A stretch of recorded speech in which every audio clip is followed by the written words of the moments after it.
Put some soap in the toilet box and you'll thank me forever. To start today's tip, I will use a disposable mask. I will also use scissors, where I will cut one side of the mask, keeping only one part, so I will have a part for support. It is normal to all have a mask of this at home and very little cost.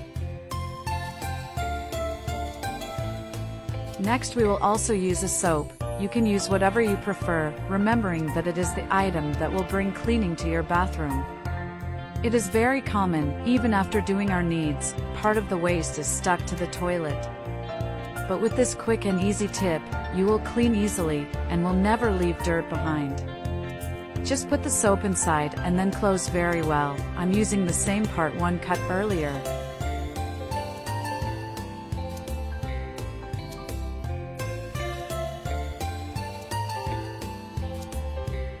Next, we will repeat using a sock. The best of this tip is that we can do it in two different ways, and we all have at home a disposable mask or an old sock. Surely you have already gone somewhere and noticed that the toilet was dirty, and not even rubbing with the brush did not come out easily. With this tip, the water will have constant contact with soap, and when flushing, it will be much more practical to remove any dirt. And before I forget, tell me which city you're watching so I can send you a big hug. Today's hug goes to Mirmos Mercure, from Baldwin. I'm glad you're enjoying our tips.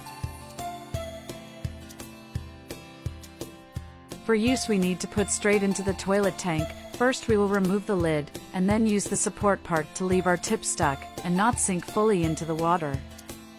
After placing in the reservoir, even before use, we should leave 5 to 10 minutes to start acting on contact with water. Finally just flush, and scrub the toilet with the brush, is very practical and cheap, will facilitate in your day-to-day. Even my visitors are surprised by the cleanliness of my bathroom, and it is mainly due to having the toilet cleaned at all times. I hope this tip is useful for you. Tell me later if you got the desired result with the use of this tip. Thank you for watching this video so far. See you in the next video. Bye.